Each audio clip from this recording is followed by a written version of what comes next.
Thank you. I'll call to order the Monday, March 3rd meeting of the North Andover Select Board Licensing Commissioners. If everyone could please rise and join me in the Pledge of Allegiance. I pledge allegiance to the flag of the United States of America and to the republic for which it stands, one nation, under God, indivisible, with liberty and justice for all. Thank you. Okay, we'll begin with public comment this evening. Per Select Board policy, public comment is not a discussion, debate, or dialogue between citizens and the Select Board. It is a citizen's opportunity to express his or her opinion on issues of town business. The board may respond to public comment by taking it under consideration when deliberating on an agenda item or referring the item to the administration for appropriate action or response. Public comment shall be for a period of up to 15 minutes, with speakers being allowed 3 minutes to present their material. Is anyone here this evening for public comment?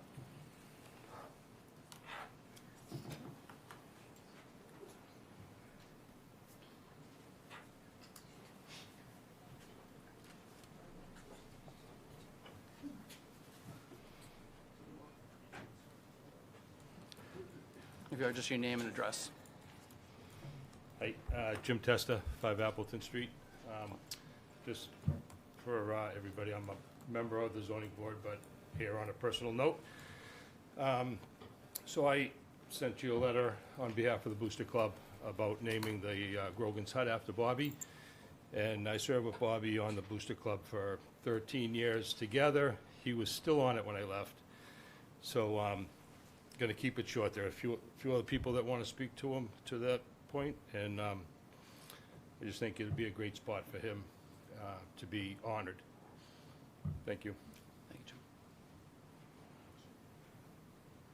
So my comments are about the trash and recycling, and I know it's later on the agenda. Do you want me to wait, or? No, now would be the opportunity for public comment. Just come to the podium so everybody can hear the microphone. I have copies of this also. My name is Gail Wolford, and I live at on Chickwick Drive at Campion Estates. And I'm here with a neighbor and also a fellow board member, and I'm the chairperson of the Board of Trustees at Campion.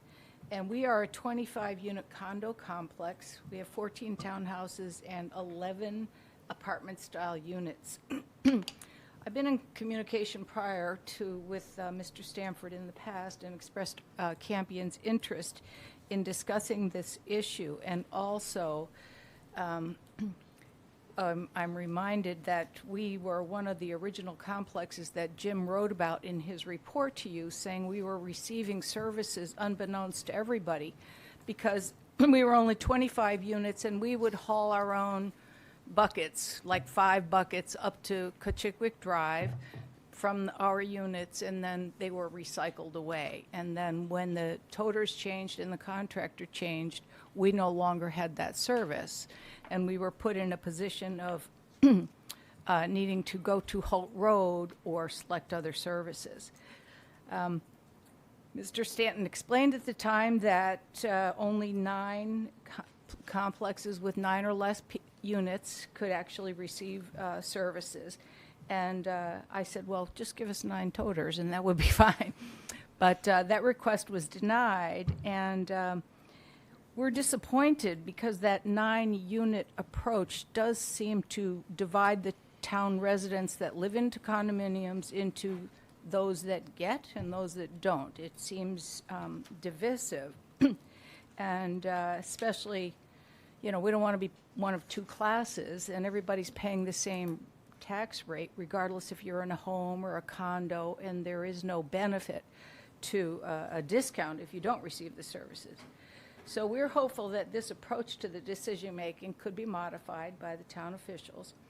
We were also surprised to learn that some people are relieved of the restrictions in the bylaw, and we were wondering what does compromise that decision-making. And there are so many undesirable arrangements on Holt Road that it's untenable and it's unsafe to try and go out there. I don't know if you've been there, but I did bring you a few pictures. A person my size and my age to try and lift any kind of a bucket up and into that 40-yard trash dispenser is impossible. It feels unsafe, and even if I do go, the waste of fuel. Me and 25 people in my community, if they all went, we would spend more money in fuel and time and effort to go there than if, in emissions, we can't support the overall sustainable and emissions and environmental objectives. Similarly, because condos are If I could just clustered ask you together. to start to wrap up your comments a little bit. Can you Okay. do it 3 minutes? Thank you. Our condos are clustered, and so we are wondering if the projected number of truck stops estimated by Jim in his report might be overstated. For example, all of our 6 buckets got picked up by 1 truck, 1 stop. Many of Campion's condos are 1 or 2 people in a condo of 40B units, and it's not an affordable arrangement to have to pay privately. Campion would be in favor of expanding this. We'd love to participate with you in discussing it and talking about the issues. We understand it's complex and it's not simple and straightforward, and Jim's explaining some of the arrangements that we have with the vendors, so we understand it's a big deal. So, those are my comments. I'll give you the pictures. I'll leave them, I don't know who to leave them with, pictures, and then, You put them right in the tail with D. Yeah. okay. There are written comments in the pictures for the minutes. Thank you No, very thank much you, for ma- your time. I know this, I'm grateful for your service every day. Thank you, ma'am. Thank you. Anyone else for public comment? Approach and name and address. All right. Good evening. Same issue about the trash So your name and address, sir? pickups. Name and address? Sorry. Patrick Hennessy, 636 Chickering Road, Thank you. Brookside Townhomes. As you know, we have 29 units. We have 4 buildings. 2 are on Chickering Road, 2 are on East Water Street. 1 building has 5 townhouses, 1 building has 6 townhouses, and 2 buildings have 9 houses, 9 units. The town is providing trash pickup for 59 townhomes and 509 condos, and possibly some businesses that not accurately qualify for town trash pickup. I don't know the other townhouses or condos or businesses in town per building they have. I do know about Andrew Circle. They have 32 units and receive town trash because they have 8 units per building. Why does the town allow a townhouse or condo that has 8 units per building, but it doesn't have 9 or 10 above? It doesn't matter. DPW does not know why. They don't know the answer to that. We pay our full taxes, but we don't get that benefit that every other buddy does. The other issue the DPW mentions is a private driveway to access the trash barrels. We have 1 driveway, and then it accesses all 4 buildings in a very short time for 29 units. That driveway comes off on East Water Street. The driveway is more than adequate for trash trucks, and now we do have a town-paid truck that comes in for recycle bins. We've had Republic and Windways and others that have no problem on that driveway. So the big question is, why 8 units is okay, but 9 or above is not? Thank you. Thanks, Jesse.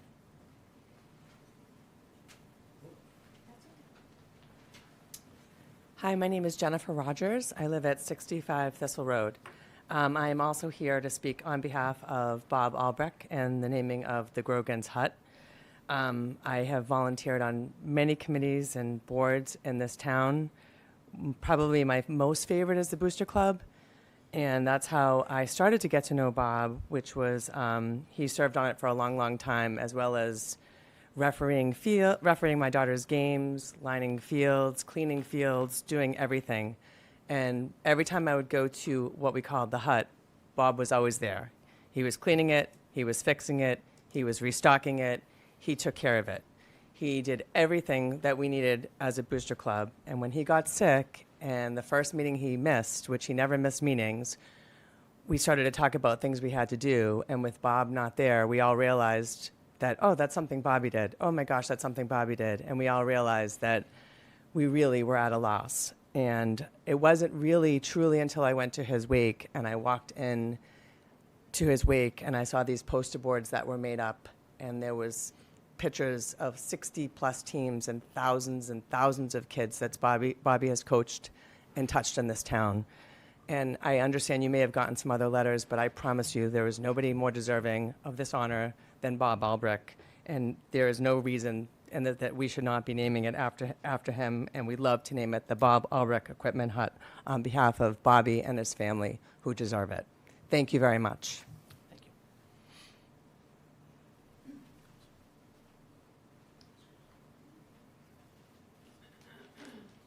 I am John Vincent, live at 11 Bay Hill Road. I promise you that Jen and I did not align our discussions, so when it sounds repetitive, you can say, wow, this is actually a true note. I also am here to advance the cause of naming the hut at Grogan's, affectionately known as the Hut, in the name of Bobby. First, I would like to take a moment to acknowledge that each of the names that I've heard mentioned for this honor truly deserve recognition within our community. If given a few more minutes, I could probably name at least another 10 additional individuals that have made significant contributions to North Andover. My family has been part of North Andover since back in World War I, and I have had the privilege of meeting many of the people that have shaped this town. Later in life, I actually made a special trip to meet Benny Lee, who was a coach of my father. Just last week, I attended the funeral, as many of you have, of a dear lifelong friend, Don Stewart, and I was moved to hear others speak of Don's lasting legacy, symbolized by the bench in his honor. This is one of the true benefits of living in a close-knit, tight-knit community like ours. In 1976, I began my own football journey, picking up my equipment at Grogan's. That hut at Grogan's has become a symbol of youth sports in North Andover. Over the years, countless pieces of youth sports equipment have passed through, and thousands of children have passed through those doors. In many ways, Bobby Albrecht is the embodiment of youth sports in North Andover. He coached football, softball, wrestling, and a wide range of other sports. What sets Bob apart is that, unlike many coaches in today's world, he did so without having a child on that team. He officiated games across numerous sports, and on hot summer days, you could often find him tending to the fields, cutting the grass to ensure that the game that night was going to happen. Some of you may remember the Life cereal commercial with the slogan, "Let's get Mikey. He won't eat it. He hates everything." Well, the Booster Club in the Little League had a version of this. "Let's get Bobby. He'll do anything." Personally, when I think of the Grogan's Hut and Bob Albrecht, I can't help but smile, though I am also filled with a sense of sadness. I cherish the countless memories of hearing Bob's loud voice and infectious laugh. I also recall the August night in the hut when Bob confided in me, saying, "Hey, Vince, I haven't been feeling well lately. Been dropping some stuff." So we stood aside. I looked at him, and I immediately told him, "You need to go to the hospital, and right now." As I mentioned earlier, there are so many individuals who deserve recognition for their contributions to our community. But for Bobby Albrecht, the Grogan's Hut stands as the ultimate tribute, a fitting recognition of his lifetime of dedication and service. Thank you. Thank you, John. Any additional public comment this evening? Okay. Thank you all for those statements. Thank you. All right, next item on our agenda is governmental reports. We have an update from Superintendent Lathrop regarding a public school budget. And the Vice Chair, Joseph Hicks.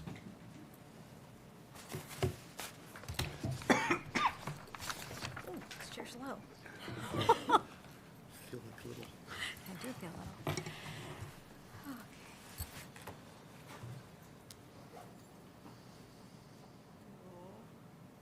There we go. Being weird. Okay, thank you for having us here tonight. I brought Mr. Hicks, the Vice Chair of the School Board, with me. Tonight, we're just going to give you a little overview of where we are, of where we finally have landed with the budget for North Andover Public Schools. Start with this picture Hold the just... microphone a little closer. Oh, sorry. That's all right. We start with this picture just to remind us that North Andover Public Schools is about the kids. Oh, gosh, I don't know how to work a May I PC. interrupt you just for a moment? Yes. Because people in the audience don't know that we're not turning our, and reading. We can see it right here. So if we look disinterested, it's not true. Good point to make. So I do the down arrow? Side arrow, or space. Okay. Just as a recap for you all, these were the 4 budget options that I presented to the school committee, starting with the guidance budget. From the guidance budget, we talked about what a level service budget would look like. We had 2 alternative budgets, which we started to call the blue budget and the purple budget. The school committee voted on February 25th to move forward a recommended budget of $68,200,000, which you will see is somewhere between the blue budget and the purple budget. For sticking with colors, I think I'm calling this one now the indigo. I just want to preface this with that I haven't had an opportunity to present in front of the school board yet. So this is just a sort of lower level presentation because I feel as though I should share with them some of the more direct cuts that we'll be doing before I have an opportunity to share. But again, they voted on February 25th. To move forward a budget of $68,200,000. This is a 9.89% increase over FY25, or a little bit over $3.3 million. This would require keep $1.5 million in the levy to be able to support this budget. Moving forward, to be able to look at what the additional cuts might be, somewhere between the blue and the purple, the directives that the school committee charged me with on that day was to keep the elementary class sizes somewhere between 18 and 25, to continue to look at reducing but not eliminating any programs, to temporarily take the Kittredge School offline, and to maintain professional development opportunities for our educators. I'm sorry, I'm just going to jump in for 1 second. So the $3.3 million is the increase between the guidance budget and the 68.2, not from fiscal year 24 to 25. I just didn't want anyone to get confused by that. Oh, so Right. it's more than. Yes, right, Pam? So Because it's the 3.3 million is the It's above the original original guidance. no, that would be it's level service. So that's the amount of cuts between level services and the 68.2 million. right, so the fiscal year 25 budget for the North Andover Public Schools is $62 million, and the new budget is $68 million, so it's an additional 3.3. I just wanted to make sure. Correct. Thank you. So what some of the impacts look like is it's a reduction of all staff at all schools and central office. In the purple budget, which was the $69.1 million budget, we anticipated somewhere around at the high end a reduction of 34 staff members. So $68.2 million will be an increased reduction of staff. We'll increase all class sizes across all levels. We're temporarily taking the Kittredge offline, and students there will be reassigned to the Franklin School, the Sargent School, and the Atkinson School. We're looking at a 10% reduction to athletics, a 10% reduction to our Scarlet Knights Academy.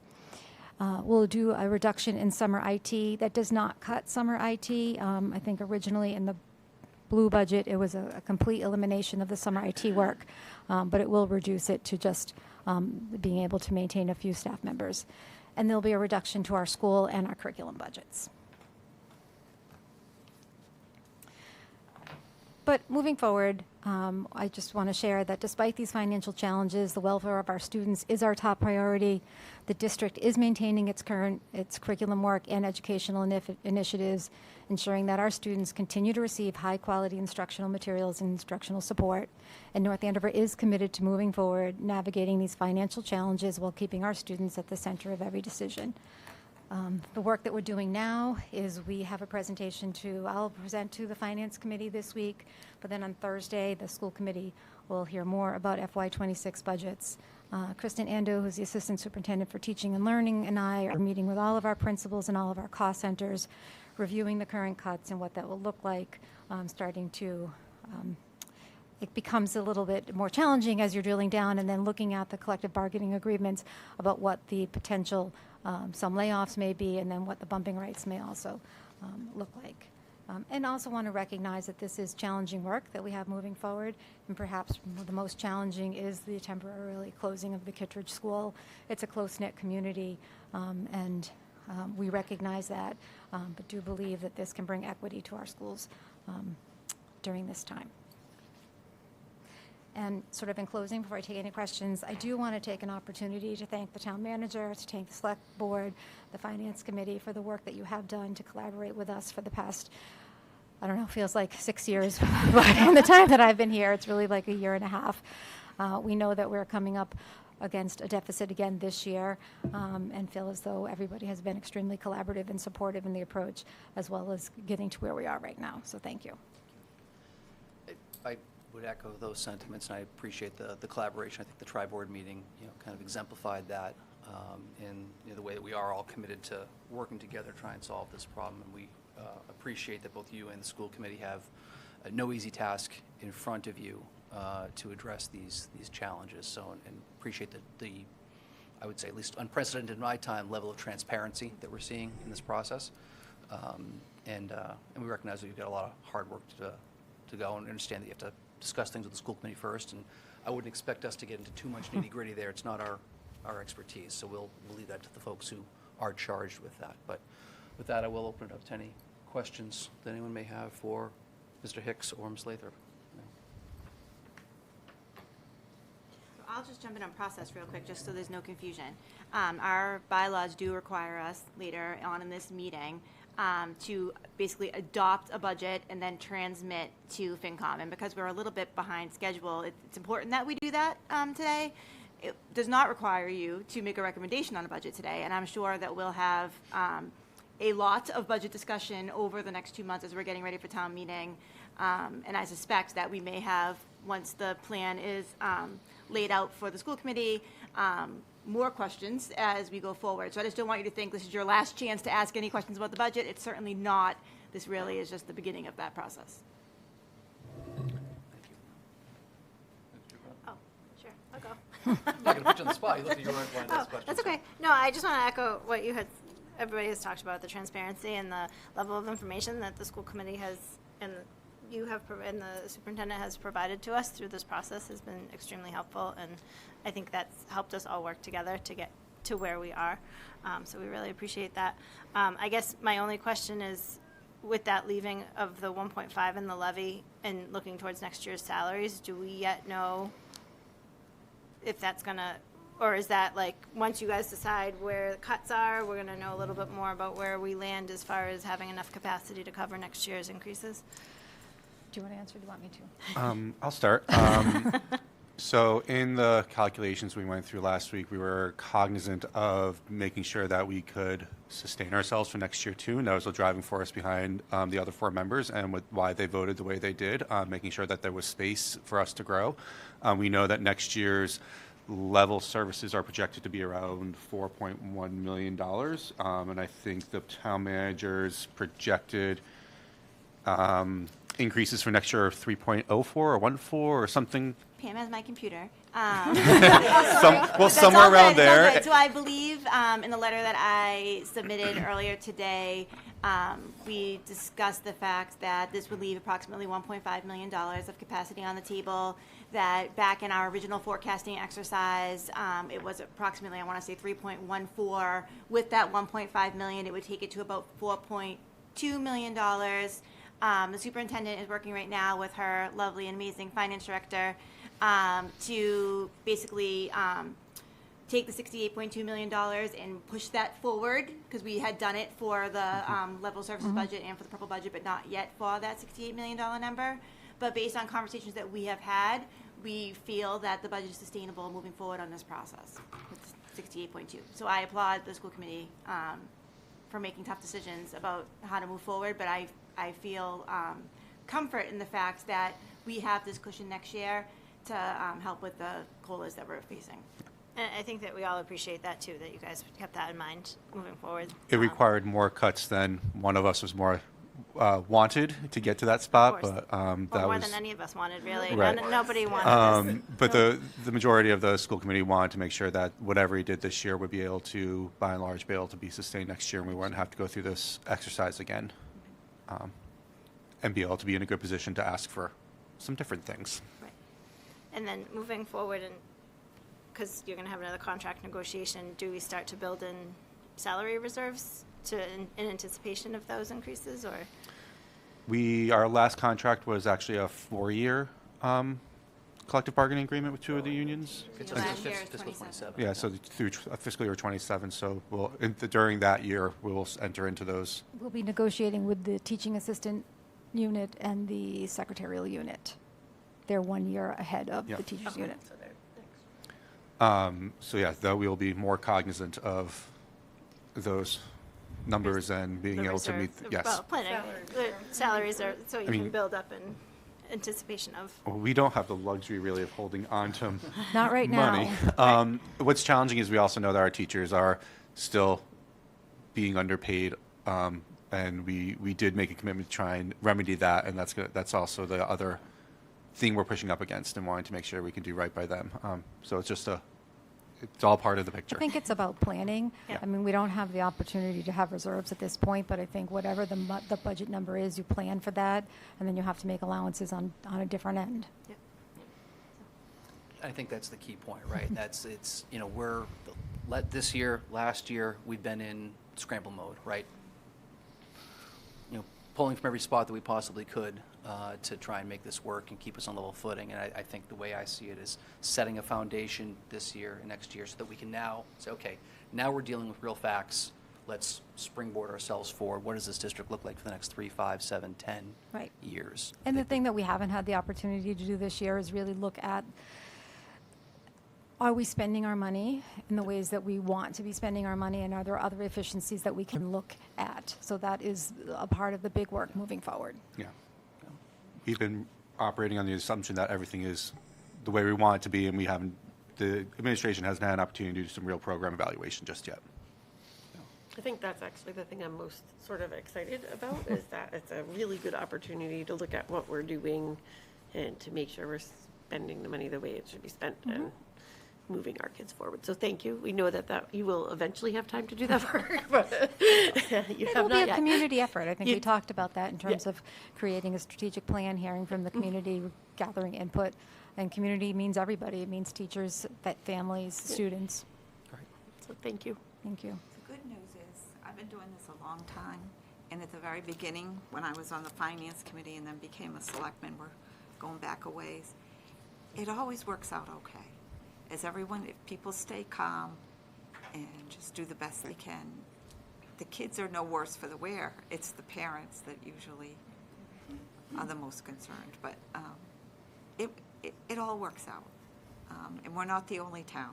How many towns and cities are there that are kind of going through the same thing? All Do you- 351 of them. Almost everybody in the Commonwealth. You weren't supposed to say it.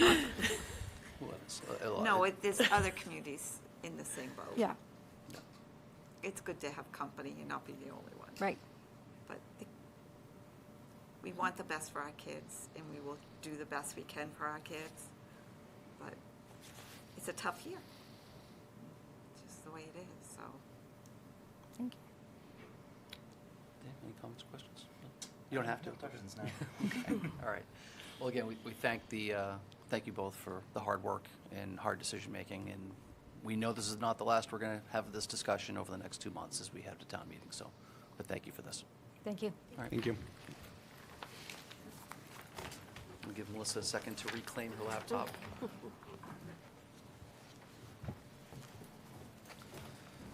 Okay, moving along to our new business. Item A is a vote to name the hut at Grogan's Field. So we've got a number of submissions. I'll give folks a few minutes to shuffle out.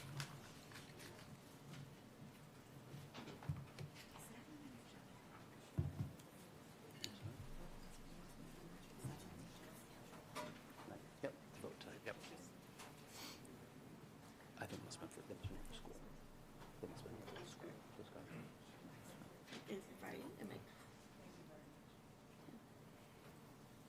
Okay. As I was saying, we're, next time up is to vote for the name on Grogan's Hut. We've received, I think, 5 submissions of names. So just so everyone understands how the process works, is a actually very clear policy when the select board elects to make a recommendation for a, for naming a town asset. We solicit names from the public for a period of time. Once that period closed on February 25th, then we accept public comment for another 2-week period, which closed just the other day. So we have received a, I would say, significant amount of public comment written. It's all public in the folder for tonight's meeting packet, and I will summarize it as pretty overwhelming in one direction. So I'll put it out to the board if anyone has any discussions or if anyone would like to make a motion. I'll make a motion that the select board dedicate and name the hut at Grogan's Field for Bobby Albrecht. I'll second. I have a motion and a second. Any further discussion? I would just say, speaking on behalf of the board, I think none of us take the naming of a town asset lightly. It is an important thing, and we really do appreciate the public sentiment that gets us to know, Bobby.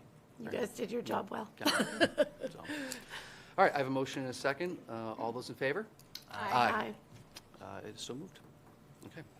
Forever known as the Bob Albrecht Equipment Hut. So.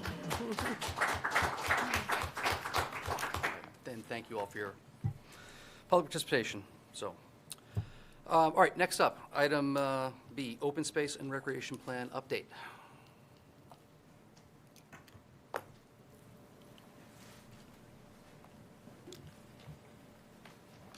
You are welcome to stay. You don't feel like you have to stay.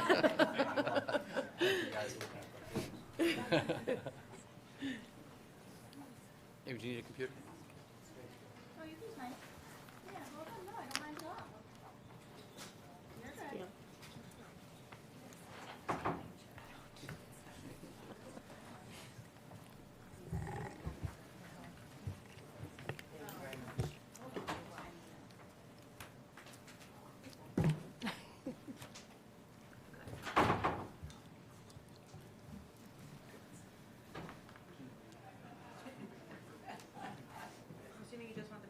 Yeah.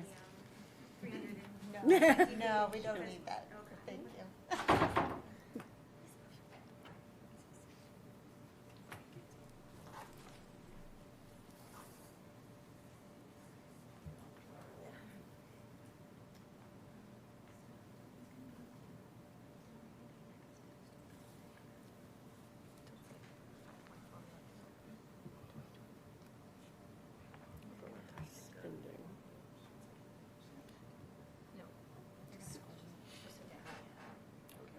Thank you. We're going to go through all 395 pages tonight? Buckle up. Good evening. My name is Amy Maxner. I'm the Conservation Administrator for the town.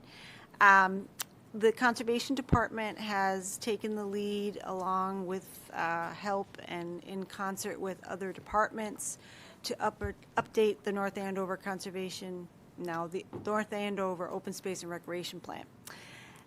It's a 7-year planning document that evaluates our open space and recreation assets and our needs and our hopes and wishes and dreams for those resources. We were able to engage a consultant to help us with that effort, and I'd like to introduce Krista Moravec with Horsley Witten, who has been our primary point person and leading the charge for us, so I'll hand it over to her. Great. Thank you. Welcome. So I did prepare a short, hopefully short presentation. So I will say, so our purpose tonight is to provide you with an overview of the plan. One of the requirements for an open space and recreation plan is when we submit it to the Division of Conservation Services. So there are the approvers of the plan at the state level. They require letters of support. So one from the Select Board, the Planning Board, and the Regional Planning Agency. And so for North Andover, that's the Merrimack Valley Planning Commission. So we're also sending in a request from them. But we've also met with the Conservation Commission as well. So any other letters are added. So first, I just wanted to touch on, so open space and recreation, what are we talking about? Because open space can mean different things in different contexts. So for this plan, we're talking about public and private undeveloped land that has some conservation or recreational interest or value, such as habitat or trails or those types of values. Recreation is a little more intuitive. Those are parks or playgrounds, ball fields.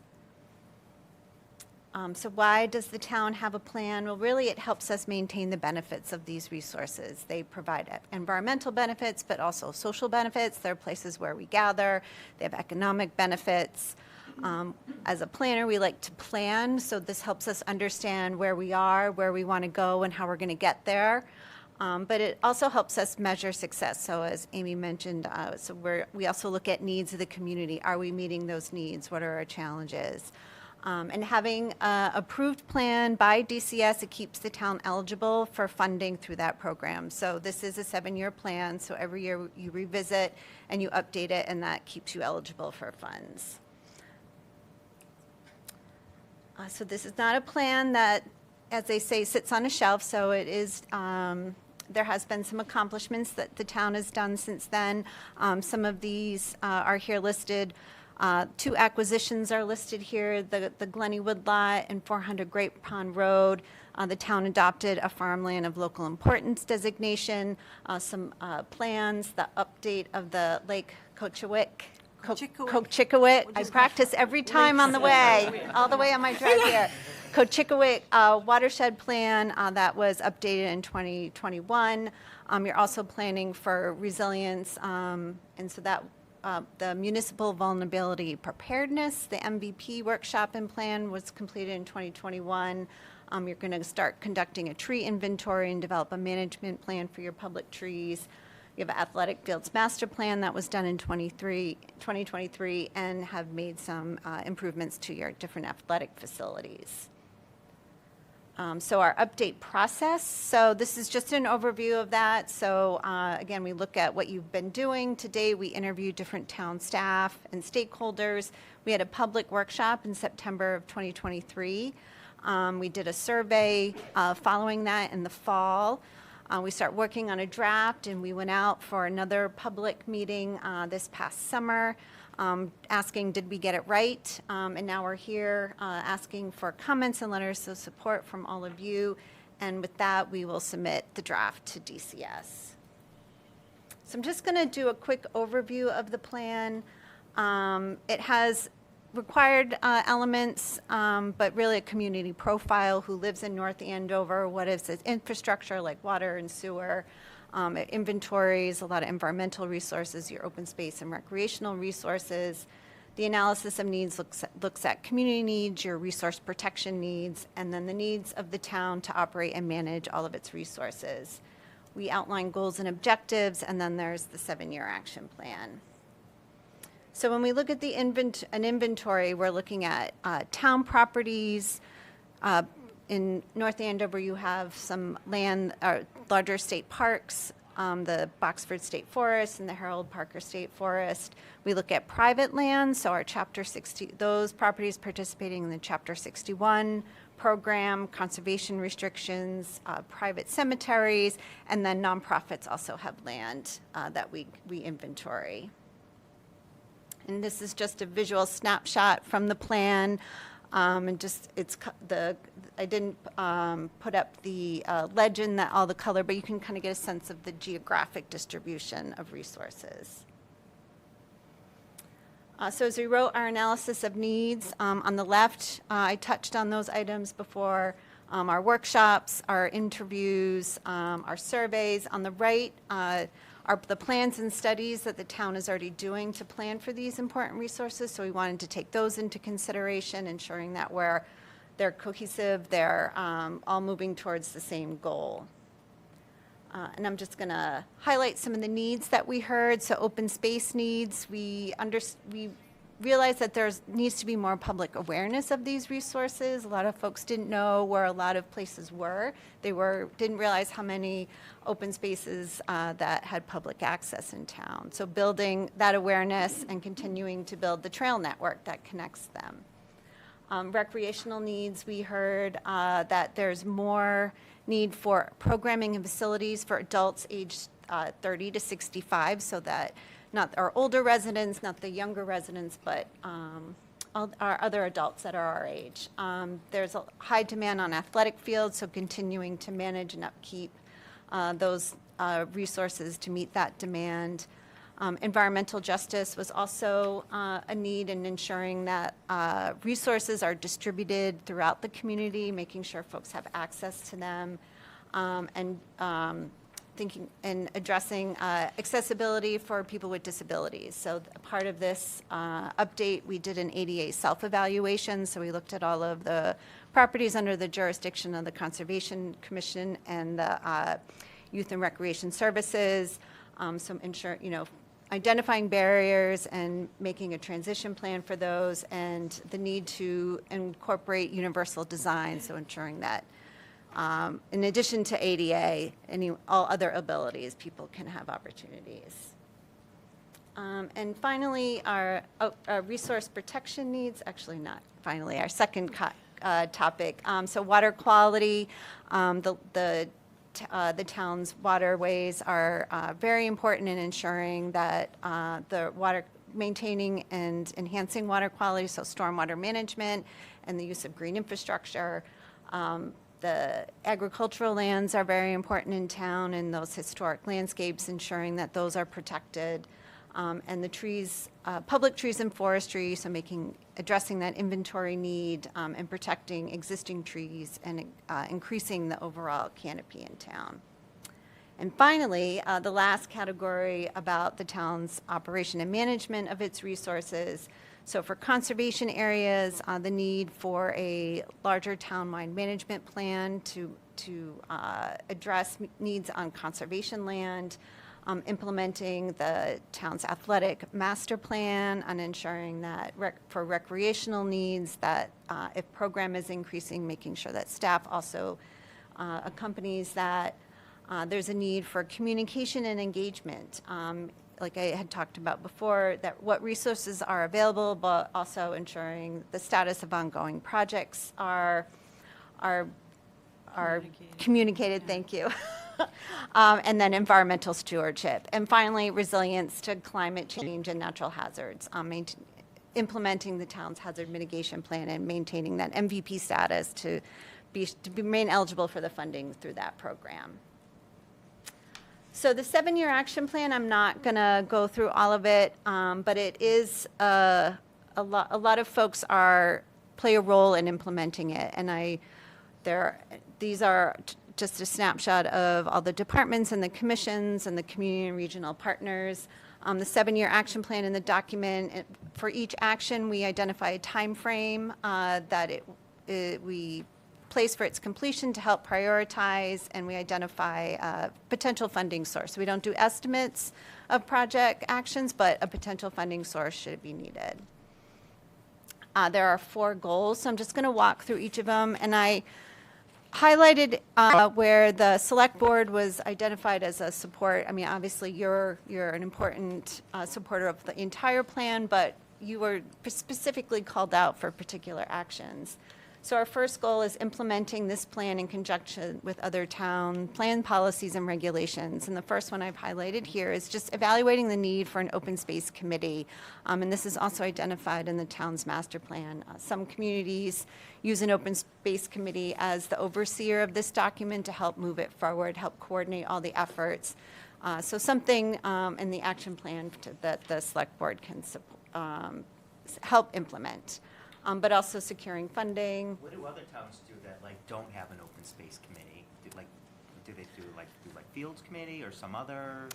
Well, I think similar to what North Andover does, so through the conservation agent and the planning department, it's a multi, I mean, in and of itself is a multi-committee effort, but I think it's having an I think some communities, when they first wrote their open space plan, they created a temporary open space committee, or open space and recreation plan, and then it dissolved once the plan was written. Some communities keep that entity going to help manage progress and ensure, going through the update process, securing funding, and then just making sure there's that cross connection. So something to consider. In one note on that, I think here as well, if we do end up reconstituting open space committee, I believe they would get a member on the CPC as well. I think by statute, we don't have one today. It's an at-large appointment, but I believe CPC does require an open space committee member if you have a committee. So thank you. Thank you. Rosemary? Oh, yes. Hi, thank you for coming. We do have a challenge, though, as most Massachusetts communities, that the push for affordable housing and as you're saying, a push for open space. Do you have any suggestions on how we balance that? It is an important, how to balance it. I think it's, Well, maybe if you go through the rest of the goals, and we'll that's a tackle big that. question. It's a big question, yes. Thank you. Our second goal is to protect our natural environment and your open spaces for these many reasons. And one of the actions we have here is just to continue to protect the watershed along Lake C through, thank you, through acquisitions, conservation restrictions, and easements. So you already do this, you're working with your partners, so continue to do that. And then some of these other actions here also support that action. And goal 3 is about ensuring that North Andover residents have opportunities to be active and enjoy nature. Nothing specifically here for the select board, but continuing to implement the town's field master plan, identifying opportunities for more accessible trails for people with different abilities. The town has an age-friendly initiative to ensure that that keeps moving forward. There are outdoor recreation components to that. Expanding the trail network, and if I would not want to skip, increasing distribution of open spaces and recreational areas in underserved neighborhoods. And our last goal is about building capacity to support the development of this plan, or to support planning, protection, management, and sustainable use of the town's resources. So the one action item we've highlighted here is establishing a plan and budget for field maintenance, but also supporting the development of a plan to guide stewardship of the town's conservation land, evaluating the reuse of 400 Great Pond Road to balance water quality and public access, and developing criteria and help establish a ranking process to prioritize land for protection. And I just want to touch on that we have met with the planning board, and they had provided us with comments. There is a water study that will be happening this winter, looking at different modeling and evaluation of the Lake C, and hope the outcomes of the Great Lake, of North Andover. The outcomes will be ways to mitigate impacts to that lake. I think Chickawick does mean in the Indian language of the time is the Great Lake or something like that. So perfect. Yeah. Thank you for that. Yes. If not, we'll just go along with it. We'll just the Brook School, they're exploring the use of electronic engines to reduce the risk of contamination to the lake. And then just the watershed plan recommends annual reporting, and so the integration of these entities, the reporting from the water treatment plant, planning, conservation, health, to all sort of work together in decision making. And then finally, the planning board would like us to add them to those particular actions listed there below. We also met with the Conservation Commission last week. They are working on comments that they would like to have for us as well. And so to your comment, it is an important balancing the need to meet the needs for affordable housing and for open space. We didn't specifically address that in this plan per se, but it's finding the opportunities to have development perhaps that has a little more more elements that complement nature. You know, we talked about stormwater management, so reducing the pollutants of it. So thinking from an environmental perspective, how can it be more more of those green infrastructure and nature-based solutions to manage stormwater, a design that's more environment friendly. You know, some will do higher density and saving most of a property for conservation or open space purposes, making sure you're connecting. Are you creating more opportunities for public open space in the development itself? So just trying to find some of those links, that balance. It is a balance. It is a balance because It is. we could lose funding if we don't participate in the affordable housing type programs. But then again, we don't want to lose the character and the nature of our community as well. So by not having the open space that we've all enjoyed since time immemorial. No, I would agree. I mean, I think, you know, if you look at all the land that we have permanently protected through CBC funds and other things, right, those, we know that's off limits, right? That's always going to be there. So, to me, I don't know that the two are mutually exclusive. I think, you know, for me, the answer would be, okay, where do you densify already developed land and not necessarily treat new development as only greenfield development? I think that would probably be the right way to say, yeah, we can have both, right? We can achieve both in our community if it's done thoughtfully with a plan. Sure. Well, the other part though is that is keeping up with the school enrollments if we start bringing in more housing. So it's a balancing act. Do you know how many acres we have of protected land off the? It's like 5,700, 5,700. It is in the plan, and I That's okay. left without my copy this morning, and I apologize. But it's about, I think I looked at, it was like 5,700. Yeah. And that's between the town and the state and nonprofits. In private. Yep, in private. You want to say something? Issue that Yes. the select woman brought up about balancing housing and open space. So first of all, I do want to commend both Horsley Witten, Krista, and Amy on the guidance of this planning process. They did a wonderful job throughout the whole thing, and as you can see, it's a very comprehensive and detailed plan. But to your issue, Rosemary, and I think Brian mentioned some of these comments, I think our master plan does a really good job of sort of defining the priorities of where we want to develop versus where we don't want to develop.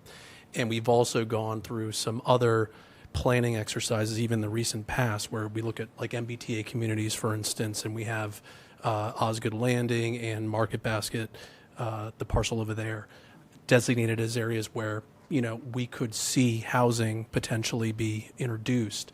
And then also our bylaws also make accommodations for things like planned unit development districts, where it prioritizes creation of open space in an area where you're going to build housing units. So kind of clustered development where you also introduce open space so that there is some area where you can introduce, for instance, an athletic field or just an open space for congregating. And I think that, you know, that's always part of the conversation as well. It was a part of the conversation when the Royal Crest development was brought up. There was sort of a town square area to accommodate for open space. So even when housing developments like that are brought up, large ones, big ones, there's always a conversation about how can we integrate open space and potentially a recreational component to it as well. I think it's a really important part of the conversation. So I appreciate you bringing it up. I didn't necessarily ask for myself, but I hear from people a lot that they just say, we just keep building and building and building, but that's why I brought the question forward for those people at home. Thank you. Oh, I was just gonna, Andrew kind of hit on what I was gonna say about, you know, building where we already have development. And then there were so many components to Royal Crest with the open space and the conservation protections. So it's an ongoing conversation with any development that comes before us. If I could just make a comment on the slide, you have the 7-year action plan, you talk about community and regional partners. I'm sure you've heard from a whole host of people when you're doing the community surveys. I would suggest adding the North Andover Improvement Society as that. I think you touched on them briefly as a part of, you know, the parent organization of FONAT, but they do touch on more than just the trails. So I think they're, whether it's Patriots Park or other open space areas, I suggest including them. Thank you. Yeah. And we're certainly interested in hearing what's going to happen with 400 Great Pond Road as it gets to town meeting, because I think that's a very unique opportunity for us to imagine a pretty important piece of land, so and what we can and can't do with it. Were there any specific recommendations about 400 Great Pond Road in there? I haven't gotten to that part of it yet. Oh, no, I mean, it's just noting that that's in process. Okay. And that it's an acquisition that we made, which was great, but now we need to figure out what do we do with it. Any other questions? Forward to seeing the Conservation Commission's comments. I'm sure they'll be brief.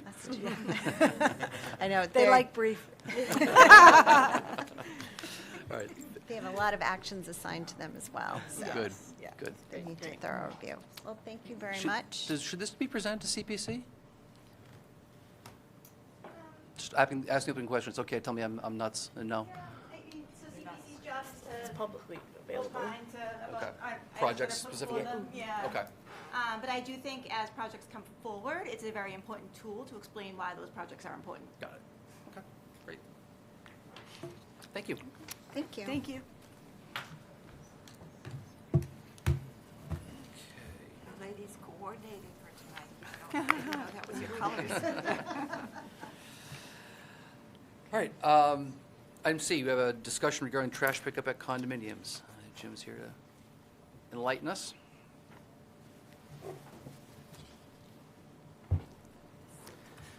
Thank you, Mr. Chairman, members of the board. Jim Stanford for the record, Public Works Director. I'm actually joined here with Tony Wolfenden, our new recycling and solid waste manager. So you may recognize her from the health department. She's been with the town for a while, and we were able to steal her away, and she spends most of her days collecting data like this and meeting with residents and trying to resolve some of the complaints. And one of the biggest things Trash within... complaints?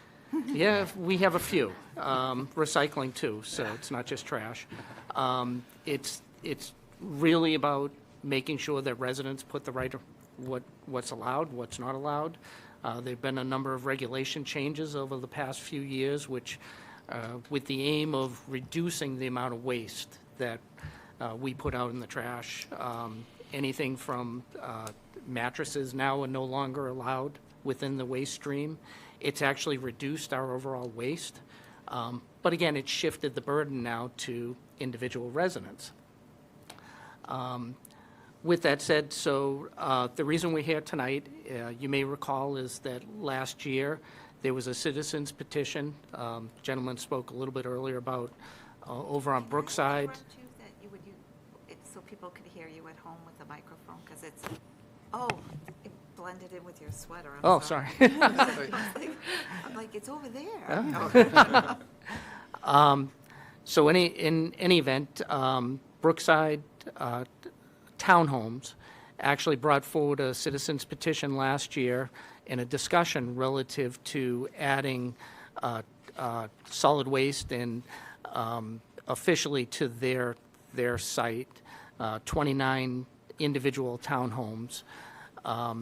At the time, we calculated that it was probably just under about $10,000 to add that those 29 units to our route pickup. It's probably a little bit less. There was some discussion about how we arrive at the numbers. I've laid that out in the staff report, which is you should have in your file. But essentially, it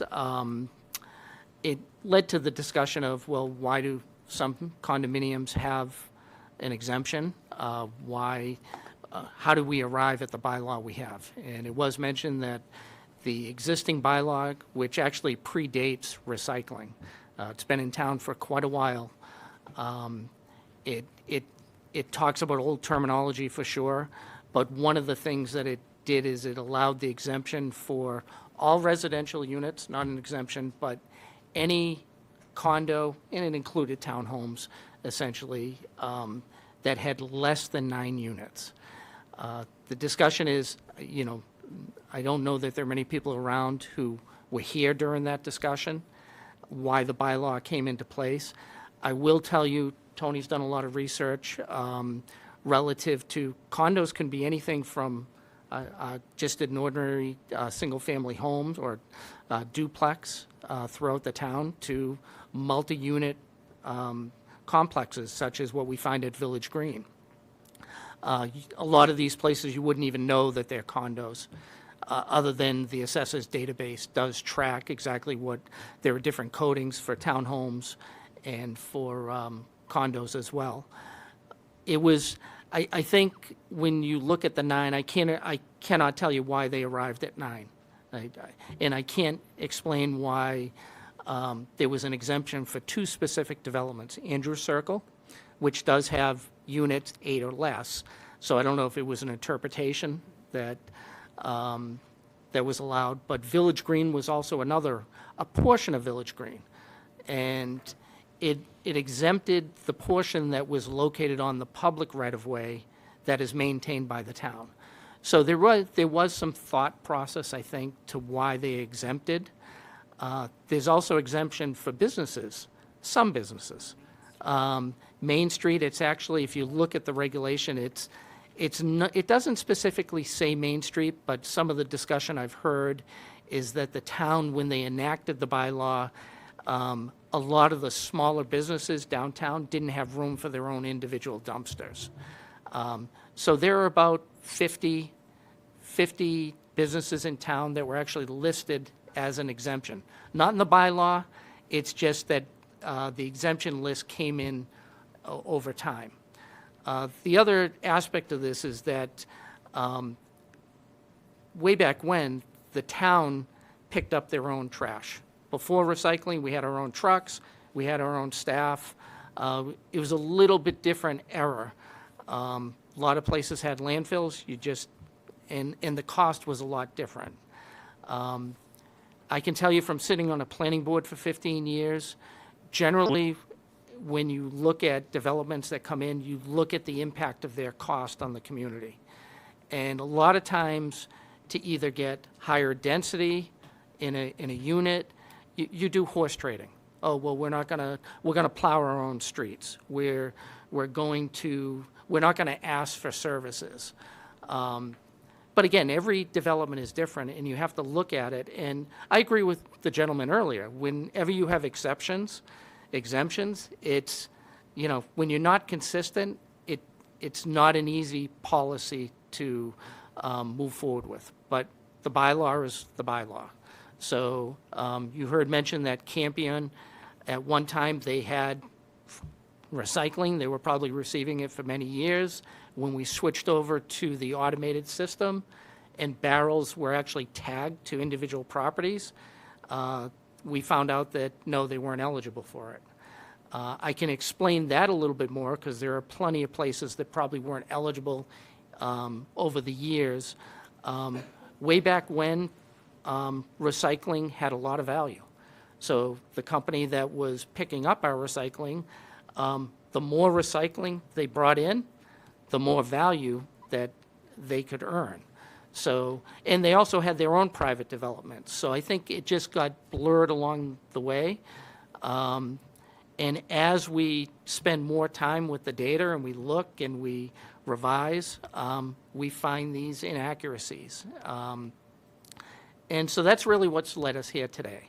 At the board's discussion last year, it was, well, if we take one development now that's over the 9 units and we make an exception for them, what's going to happen with all the other condos and townhomes? So at this point, we have, I think, there are 59 or so townhomes that do receive it under the exemption. And then there's another, I think there was about 600 or so that condos that have it, 509 condos, 59 townhomes. From the rest of the town, that leaves 1,627 condos and 145 townhomes that do not have town trash pickup. So we're talking almost 1,800 properties in town. So what we did is we looked at the average cost, and on average, based on the amount of trash we generate, and it has gone down, about 8,300 tons a year in trash and another 2,300 tons in recycling is collected throughout the town. We have about 8,200 customers in total, so it's about a ton for every, we'll call it customer or unit. From that, we looked at the actual cost that we spend on curbside pickup. We have 4 different vendors. I did explain in a little more detail. I won't go into that here, but essentially, we spend a little bit more than $1.5 million on trash pickup, and then another $230,000 on recycling pickup. It's an easy math calculation. Take the 8,200 residents, and you come up with just over $200, $216 thereabouts per customer. So if we were to take the 1,800 residents, we do a linear analysis at about $216 a customer. We're talking close to $400,000 that it would cost. And again, I've heard discussion relative to, well, a lot of these condos are lower bedrooms. They're not going to generate the average trash that someone would in, let's say, a single-family, multi-bedroom home. But they're just averages. Tony can talk about, last week, we actually had a resident try and dispose of 9 bulky waste items in one day.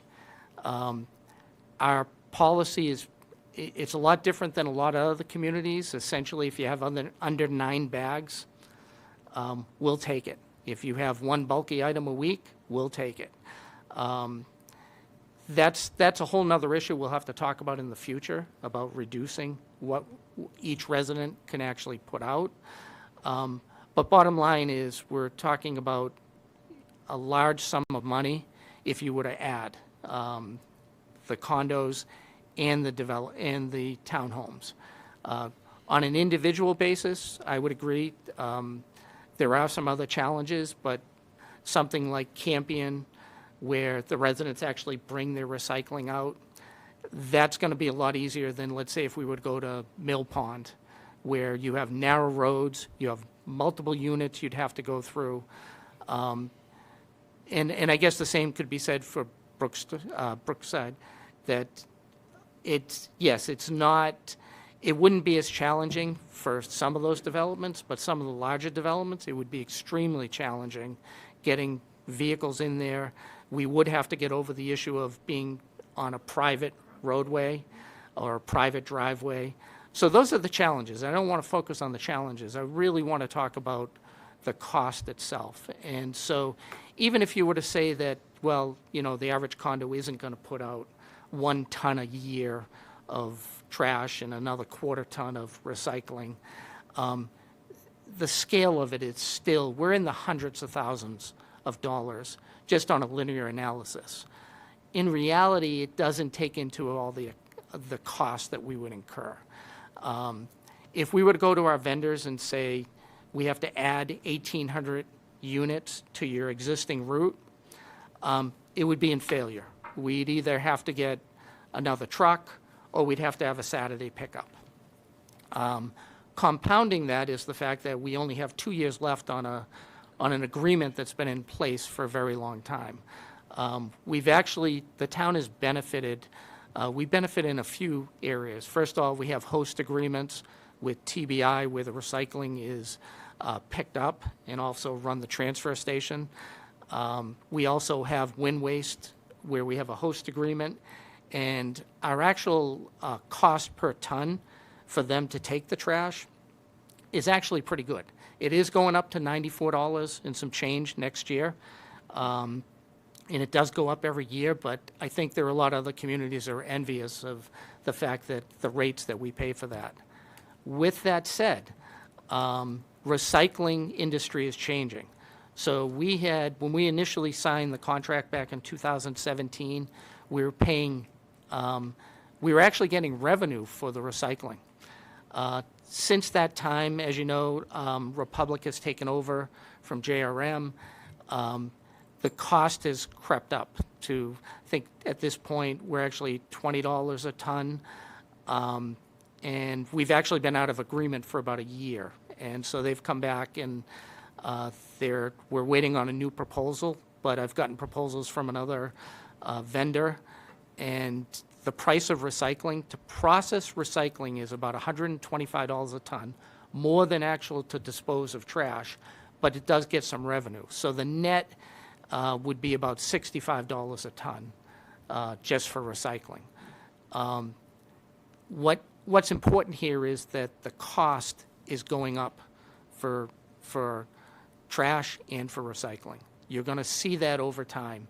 And that's why the state is enacting regulations to try and reduce and take things out that can be, it's still cheaper to recycle, but it's something that we are talking a substantial amount of money if we were to make this switch to all of these properties, and we have to take it on average.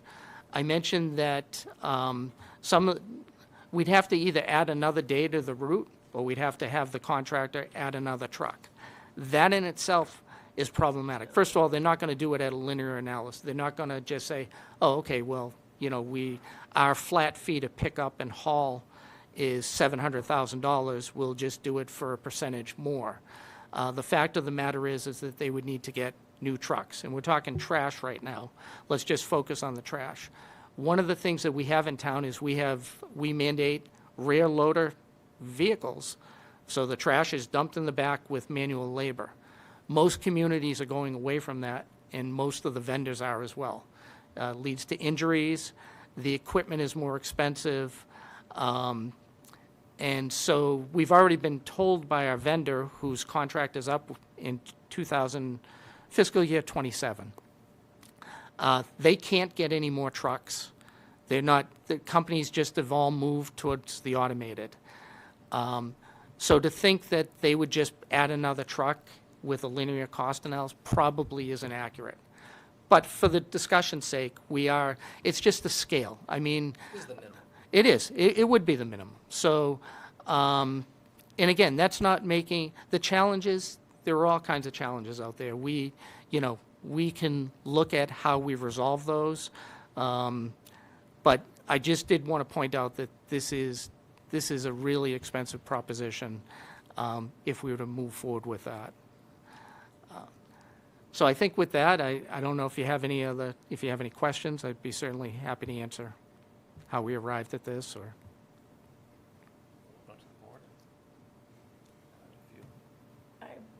I think we've talked about this in the past, but these complexes, it is in their deeds that they will not receive trash or recycling pickup, correct?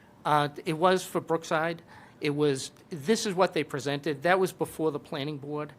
But I can tell you that it is typical that they would put this sort of language in a deed however, a lot of times, like with Brookside, they would say, unless the town changes. I mean, nobody's going to argue if if somebody took that burden away from them. But it is, again, it's something that is quite common when we talk about road maintenance and trash and recycling.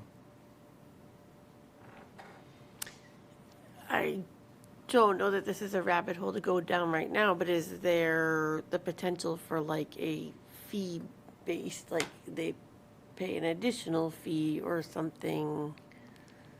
You mean instead of paying a private service for pickup, that pay? It would have to be Right. a bylaw. Yeah.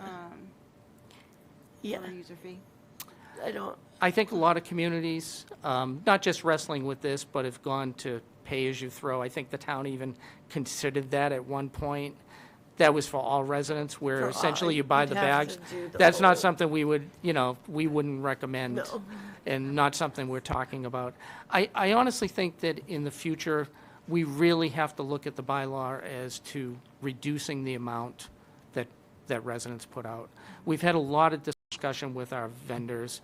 And we hate to say this, but because the town allows so many bulky items and whatnot, we know that there's waste coming from other communities. We know, it's just human nature. Why, I give the example of one time, another community, we decided to charge to take tires, $2 a tire. You would think, not a big deal. We spent more time picking tires up on the side of the road once we implemented that it made sense. You know what, let's eliminate it, we'll take the tires for free. The problem went away. You don't like to think that, but we're talking real money here when, if you have a couch to dispose of, ideally you hope you reuse it, but the reality of it is, one bulky item a week is pretty substantial. Charge for that. It is. Like, that's the. So I think our. Sticker and. Exactly. I think our regulations are outdated. The other aspect, as I mentioned, the costs are going up. The vendors, I think if we put out the same bid that we did years ago when we had the current service, you're not going to find many vendors who want to just use the rear loaders and pick up as many bags as residents put out. And that's why a lot of communities are going to the toters.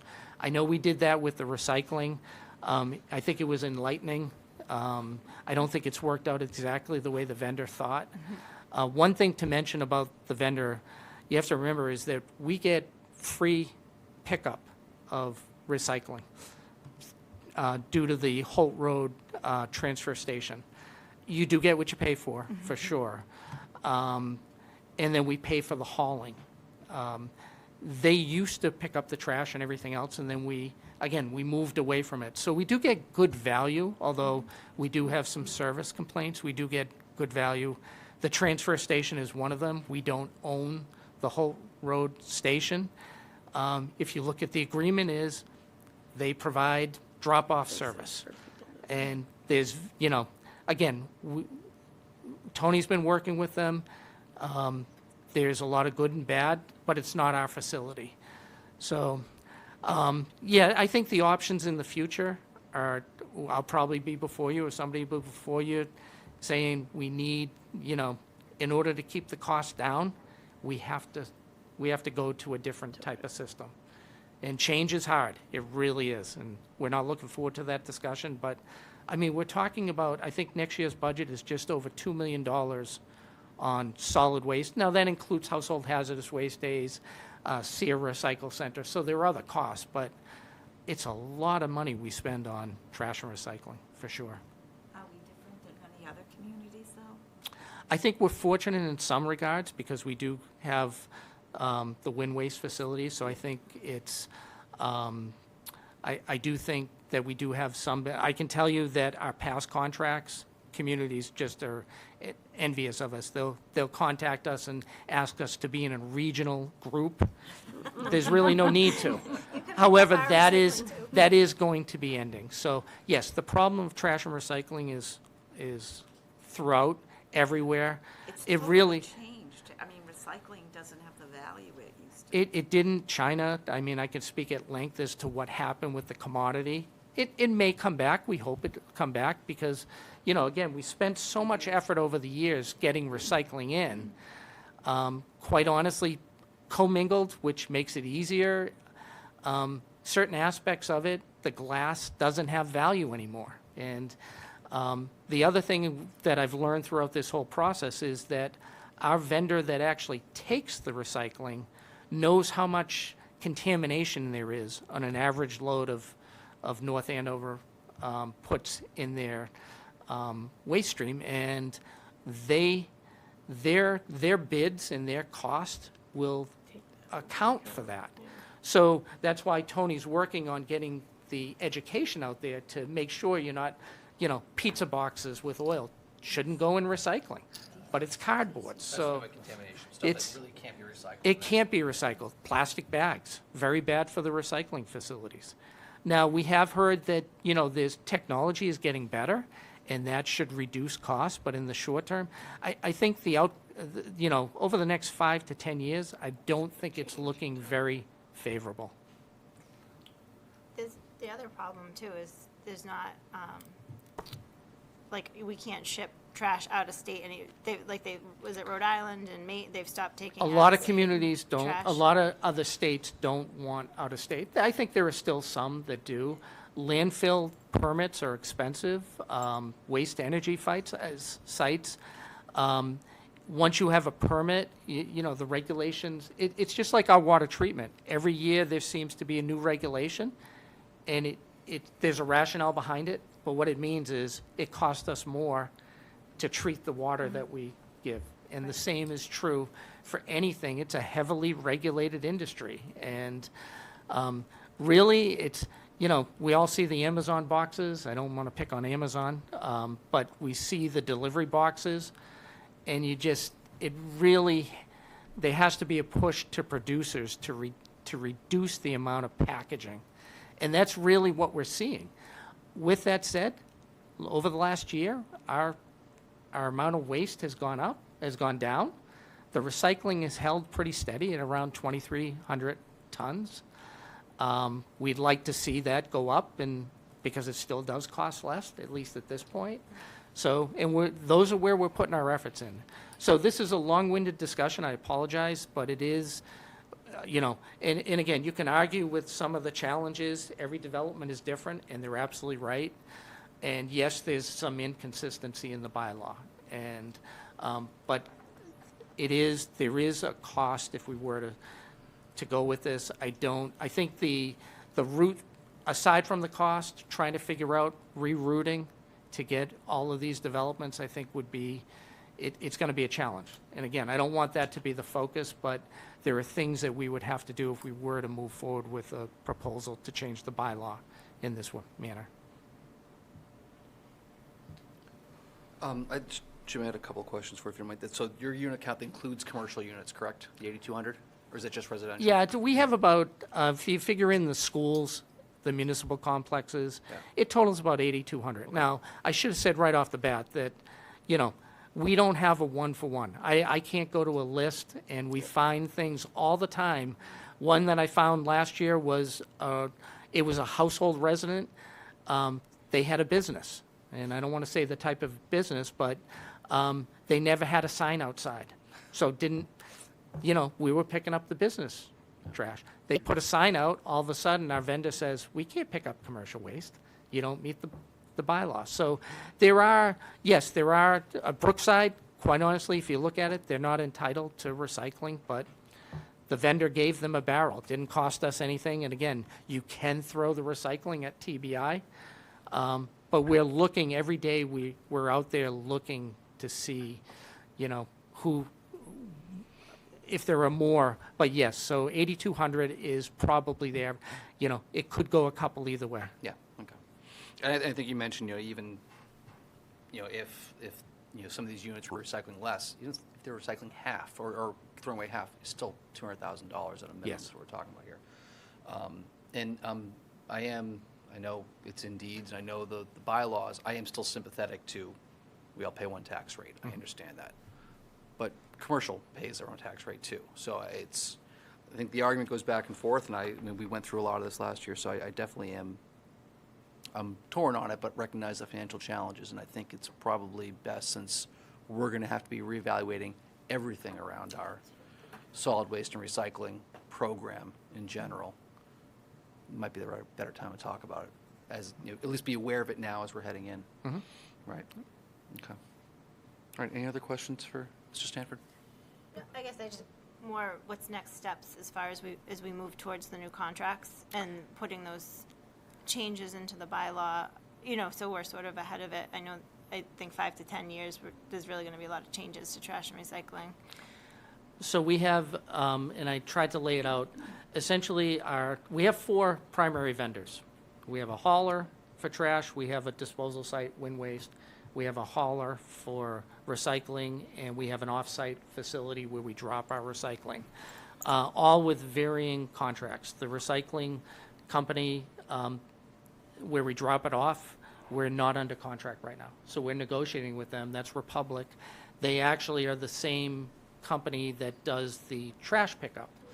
And again, so they've approached us. They've given us the indication as to where the industry is going.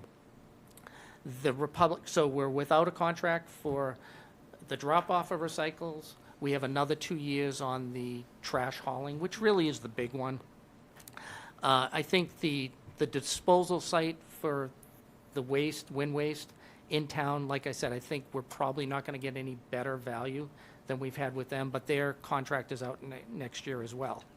So, and then the recycling, as I said, they pick up for free. They operate the transfer station for free.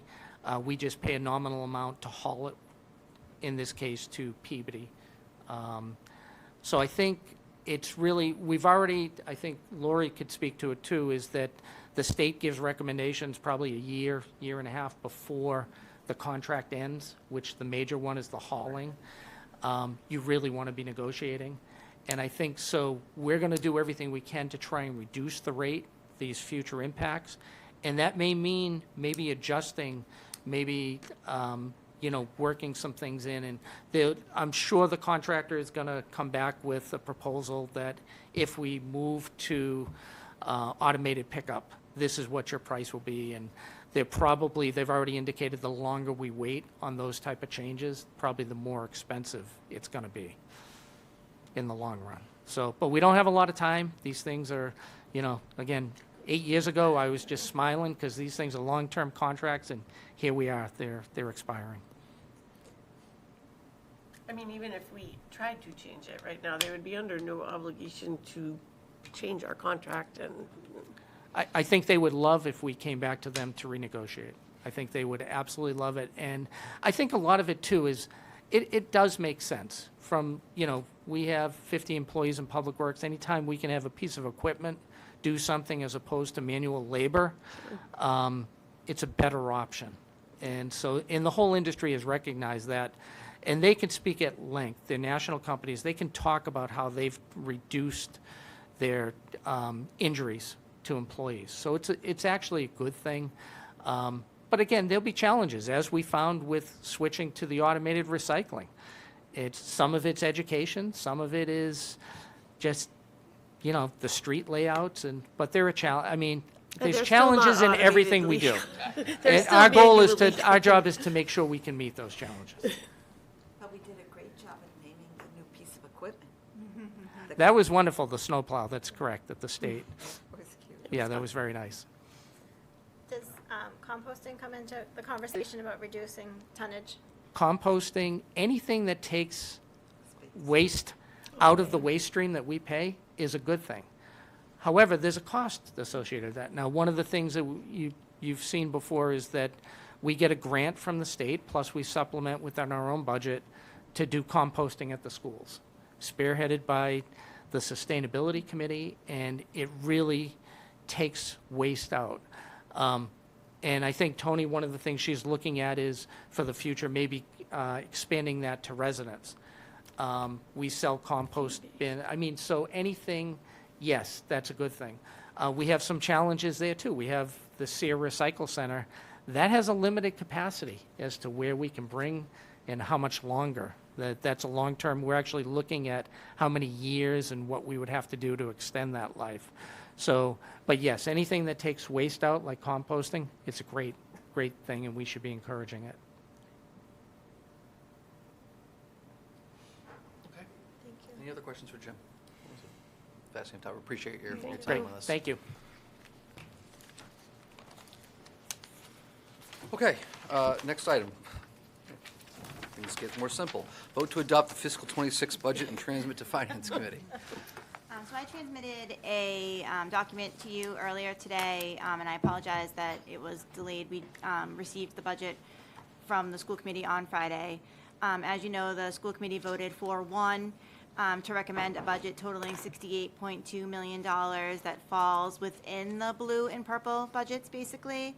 Tonight, we're asking you, in compliance with our bylaws, to adopt the fiscal year 26 budget, transmit it to the Finance Committee, who is meeting on Wednesday, and then continue your review and debate as we move towards town meeting.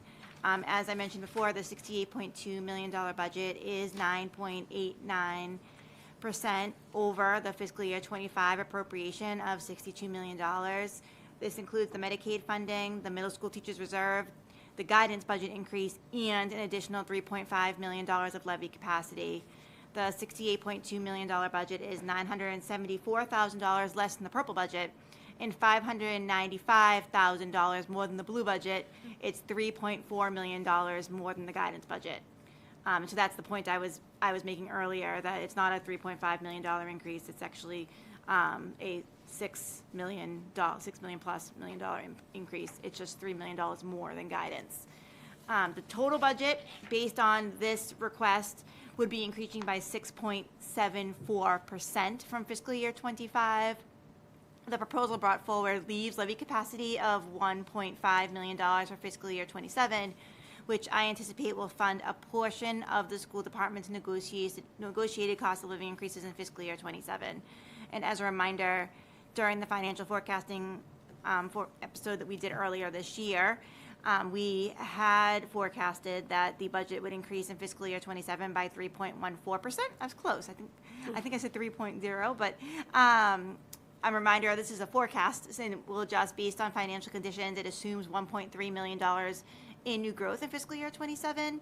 If we determined in fiscal year 27 that we wanted to use the remainder of the levy capacity, that would theoretically increase budget guidance by 4.74%, or $3.2 million in fiscal year 27. Superintendent Lathrop had created a fiscal year 27 level service document that reflected the $69 million budget. I've asked her to go back and do it for the $68.2 million budget as well. I think it's going to be very close, but I do think that leaving this $1.6 million in capacity puts them in a much better place moving into next fiscal year than the purple budget would have. And so I think that that's an important thing to notice. The 2026 tax impact of this request is approximately $314. The additional $160 impact would be seen in fiscal year 27, so it just basically delays it a year. The impact on Facilities Master Plan 2 is the same as if we use the entire levy capacity in 1 year, because we would be doing it prior to bonding any of those projects. And the bond will cost the taxpayer $100 more a year in debt exclusions. In other budget news, the group insurance rates did come in higher than anticipated, and will represent a shortfall in fiscal year 26. The finance director and I are working to quantify that amount right now, and we'll communicate a plan shortly. We actually have a small deficit in fiscal year 25 in the group insurance rates, mostly because we're still carrying more employees than we should be in the school department. So our calculations are not correct because of that. So the deficit impacts the benefits lines, it impacts Medicare lines, it impacts workers' comp, and a lot of things that maybe people wouldn't think about. So we know that we have the shortfall in 25 and then again a shortfall in 26. So we're looking at that and coming up with a plan. The range of that shortfall in 26 right now is somewhere between 300 and 600,000. But we'll have a plan for you and we'll bring it forward. I did attach also to this letter, and this letter and all of these documents are in the fiscal year 26 budget folder on our website. A document that kind of mimics the first page of our budget, showing what the expenditures and revenues would look like. Forecast now for fiscal year 26 and fiscal year 27. I think it's really important to note that this is a forecast and we're using 2.44 for all of the other budgets. So 2.44 for general government, public safety, 4.74 for education, and only 5% right now for non-departmental. So if we see another year where insurance is up over 12% or retirement is up over 9%, that obviously changes things. There's a new calculated levy that shows what the capacity would be that is left, and there's a new handy-dandy chart that people can use to figure out what the impact would be on their tax bill, and that is all now in the fiscal year 26 budget folder. We also will work on updating the books as the finance committee and you kind of give us more guidance. I don't want to keep printing and keep giving, but we will be working on updating things like the Salem Street taxpayer chart, things that are just helpful tools for people as they're trying to make determinations and decisions about the budget. And we're updating the FAQ. And we're updating the FAQ. Thank you, Melissa. It was kind of a lot to tackle here. It's that time of year. It is that time of year. And I apologize, we tackled this all today, Yeah. so it's new for us too. And thank you to our finance director for helping me today with all of these updates. But, you know, we're happy to answer any questions as we start going through the process. And again, he'll be, Finance Director Cohen will be at FinCom Wednesday to basically present these same findings to them. Yeah, and I would suggest that the 68.2 from the school committee is $600,000 more than blue. Let's not worry about what it was from purple. Let's take where the blue was and add $600,000 to it, so we kind of know where they're at on that. If it's, maybe that's just semantics, but the way I would approach it. And so for procedurally, my understanding is the Finance Committee is going to vote to adopt on March 25th. And so we could make our recommendations following their recommendations. Absolutely. So there's no reason that we have to do it beforehand? No. Or, okay. We just have to get something to them. Yes, we just need Just to, we need to adopt and transmit. To transmit, just like school Yes. committee transmitted to us before Yep. recommendation? Okay. You have to, the proper language under our bylaws is to adopt and transmit.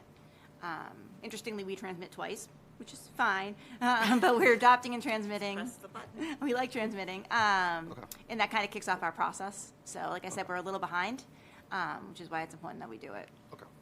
So what we would be transmitting to them, just so I'm clear, is the full fiscal 26 proposed? Huh? The Indigo budget. I was calling it magenta. Well, but that's just the school, that's just the school portion, right? So it'd be Redoing the, the whole. if I'm understanding, it'd be 136.3 million is what we'd That's be correct. voting to transmit to them today? Yes. Okay. Which is a 6.74% increase over fiscal 25. Correct. Got it. So we're gonna transmit to FinCom. FinCom does their public hearings, all that stuff, then they vote March 25th. After that, we vote recommendations. I guess, when will you we really haven't talked about No. the budget, like the, 'Cause we it's- talked about capital, but we didn't talk about this, so like when the effects of tax, she's saying no. No, so, I know, so Dennis and I have held off on kind of creating our budget document, our budget presentation, because we didn't know what the budget was going to be. Right. Now we know. So we'll create that and be prepared to present to you, whenever you would like us to. We don't, I think what's kind of important, right, is that what's going to happen right now is that what we adopt and transmit is going to be what appears on the warrant, right? We have opportunities to change that as we go through the process and make recommendations on whether or not we support it or not, right? Ideally, by the time you adopt, you would have been able to hear my budget and have made any recommendations or changes. Unfortunately, we're very much backwards right now. So I think what probably makes the most sense is for us to have a budget presentation to you at your next meeting, and then you can kind of think through, you know, we don't go to print we don't go to print until mid-April. So you do have 2 weeks, April 12th, I want to say is the date. You do have 2 weeks to make that recommendation, even after FinCom makes their recommendations. Yeah, I guess I would, from my standpoint, it would be nice to hear your presentation, and then have another meeting, Yeah. right? Like, That's fine, yeah. just to absorb it and then be able to ask some more questions, especially in the state that we're in. Like, there's a lot going on. There's a lot of moving parts. So I don't know how we. And I haven't presented to FinCom yet either, so I'm Right, sure they're right. going to want to hear it as well. Right, so I think if I'm reading between the lines here, we're talking schedule, right? So if the warrant goes to print on the 11th or the 12th of April? Laurie's looking right now. I want to say it was 12th is Saturday, so I don't know if that matters. We're doing, Pick up your pile and bring it to the printer. we're doing everything 7 days a week these days anyway. Right now, we're scheduled to meet the 31st of March and then again, I think the 14th of April, right? Is that, Were we? or do we move? We move were one? No, that one's fine. Okay. We had talked about the middle of March too. We so talked about a June- middle of yeah. March meeting, so I think We never changed it. we never formally changed it, because, well, one, I want to make sure I understood the discussion around when we need to, what we need to evaluate and when we statutorily need to make some decisions by. So, so that would leave us from today, almost 4 weeks until we meet again, which I think is a long time. So we got to find a time, I would say, between the 3rd and the 31st to meet. Doesn't have to be on a Monday. We can find times How somewhere. about Tuesday, the 18th? Sounds good. Does that work for people? I'm scheduled to be out of town. Okay. If that's the only day that works, I can change that meeting, so. Planning board? Or remote. Or, yeah, I mean, I prefer not to, for something like this, I prefer not to do remote, but, I have an event that night, so if I can't go to the event, I won't go to the meeting. I won't go to that trip, so. How about the 20th? 20th, I could do remote. I mean, the 17th is not doable. We had talked about that. So. Trying to avoid it because of St. Patrick's Day. If there's an alternative date that we can make work. Is there a reason we didn't do the 24th? I can't remember. I'm going to be, I'm not here. You're not here. While you're looking at that, I need everything for the warrant no later than April 14th. Okay.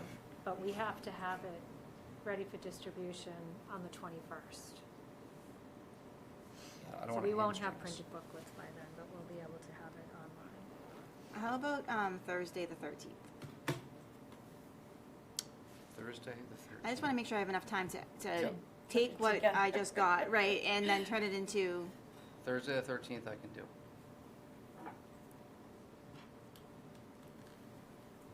You can do that? Thursday, the 13th, work for you? Yeah, week from this Thursday. FinCom is meeting that night. Somebody might need to remind me. Would we be open to asking FinCom to do a joint meeting and present to both? They have a meeting scheduled for that night. I just want to make sure I also get there. I'm happy to do that as well, yeah. Okay, so let's ask, let me ask Donovan if he would I'm be sure open. the chair would be Then happy let to us know. accommodate us. Yeah. Okay, so the 13th is Next Thursday. Yeah. question mark, right, as of right now. I'm going to email him right now.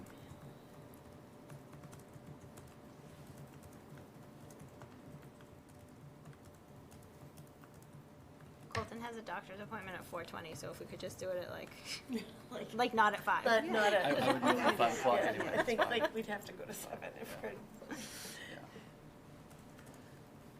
Yeah. I apologize, my March schedule is particularly vicious this year, so I'm more than half the problem here. Next year, just marches out. Yeah. March is busy. Yeah, March is. yeah. Thank you guys for your flexibility on that. We'll Great. we'll figure that out. Great. So we settled on. Thursday, the March 13th, at, call it 7 PM. And it may perhaps be a joint meeting. Huh? I said it's not Friday the 13th, so That's a good point. Great, and we'll endeavor to do a joint meeting with FinCom, Yes. get all of our questions done at once. And Want to then bring our school next committee, just do another meeting- tri-board? You're not. And then our next meeting is until April 7th, so did we want to? March 31st. March 31st. March 31st. Thank We'll you. still keep that meeting. and then April 14th. And then April. And then April 14th, so we'll be back on a Okay. 2-week cycle. We'll skip over vacation week. By then we'll be in good shape. So we just need. By then, we'll be done with the budget. Then we'll be done with the budget. It's the longest budget season ever. Yeah. So we just need to adopt and transmit a final Okay. motion. I will take a motion. I'll move that the select board adopt the fiscal year 26 budget as presented by the town manager and transmit it to the FinCom for review. I'll second. I have a motion and a second. Any further discussion? All those in favor? Aye. Budget adopted. To be transmitted. All right, item E, we've appointed a candidate to the Housing Authority. Lori, want to give us a quick overview of the Sure. situation here? So, back in 2021, the state changed the law with regards to the membership of the Housing Authority, and one member has to be an appointed by the town that is a tenant representative. And so this is the first, this is the first election that's coming up since that change in the law. So rather than this being elected on the 25th, it is now your appointment. And it's for a 5-year term. The law requires the Housing Authority to present 2 to 5 names of tenants residents that are interested, and they did put forward 2 names. One is the current member, who would have been up for election in March if the law hadn't changed.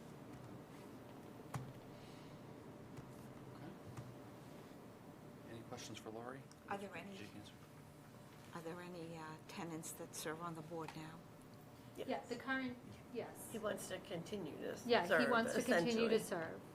Yep. I think I saw that memo somewhere recently. So there is one, but he wants to continue to serve. Rather than being up for election, he'd be up for appointment. Switching over to Right. being an appointed position. Yeah, so this will be an appointed position now every 5 years. The rest of the positions, there's one governor's appointment, this will be your appointment, and then the remaining are elected, staggered. So this just happened to be the first position that became not vacant, but the first expiration since the change in the law. So that's why it's this seat. It's just the way it. So the residents don't appoint their own member, they appoint a slate of members for us to appoint from, is that correct? Right, they give Yeah. you a list, 2 to 5 tenants that are interested, and then you decide. Okay. Is that literally what the bylaw is, 2 to 5? The law? Yes, it Okay. is, yeah. Thanks. So I'll move that the select board appoint Edward Capitaluppo to the Housing Authority for a term ending March 25th, 2030. Have a motion? Second it? A motion and a second, and Edward is the current member? Current. Okay, current, sir, okay. All right, a motion and a second, all those in favor? Aye. All right, next up, approval of the February 24th minutes. Has everyone had a chance to review? And if so, I will entertain a motion.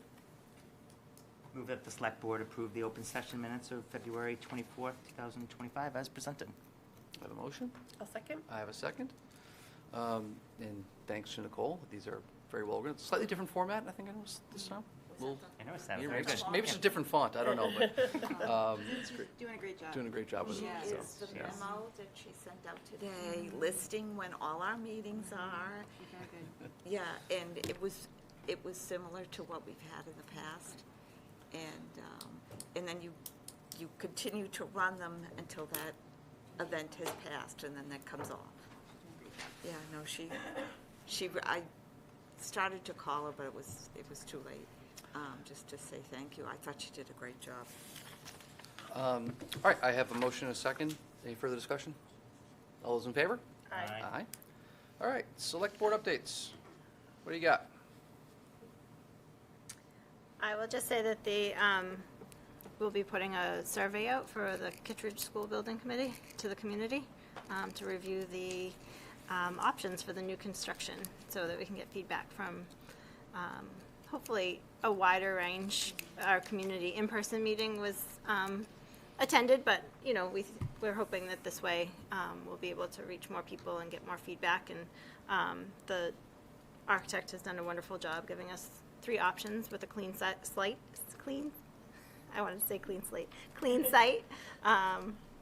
showing, better orientation of the building, better flow through the site, the location of the playground, all those kinds of things. So we encourage everybody to participate, and we'll love to hear your feedback.